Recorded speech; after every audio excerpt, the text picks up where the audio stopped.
Hello, welcome to SoundersFC.com. Ross Fletcher with you again. It's a special CenturyLink Scouting Report this week with the US Open Cup semi-final on the horizon against Chicago Fire. Now, Chicago Fire are arguably the most storied MLS club when it comes to this competition. They've won it 4 times. If they get victory over the Sounders and get through and win the final, they'll have equalled the all-time record stretching back the 100 plus years of this competition. Of course, when you think US Open Cup and the Sounders and Chicago, you think about that 2011 final. What a great occasion that was for Seattle, one of 2 finals in which Chicago have been beaten.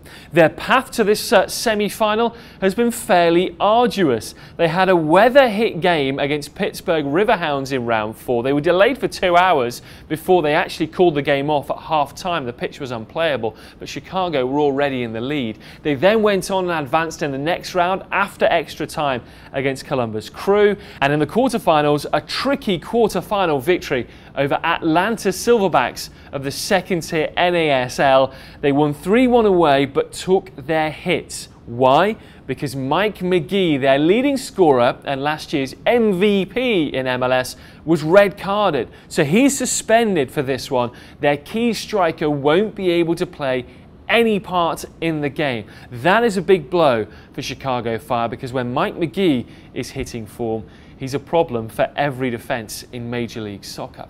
Up front though, they do have a bit of firepower, a bit of pace in Quincy Amarikwa, who's a strapping striker who started the season like a bullet train, but has slowed down a little. His pace remains though. Look for him to play off the shoulder of the last defender and get in behind the Sounders' back 4.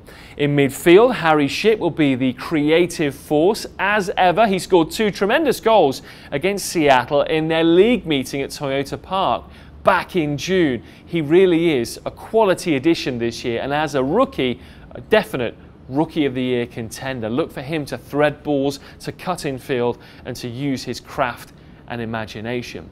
Lots of players playing against their former clubs potentially. You think of Chad Barrett, Jalil Anibaba and Marco Papa on the Sounders side.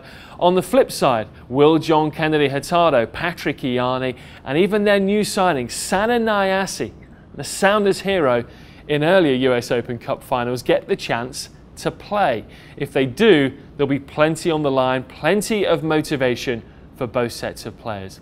If you want to watch the game, we'll have it 7:30 this Wednesday. It's a web stream on SoundersFC.com for the right to play in the 2014 US Open Cup final. Should be an absolutely cracking occasion at Starfire. I'm Ross Fletcher, and that's your CenturyLink Scouting Report here on SoundersFC.com.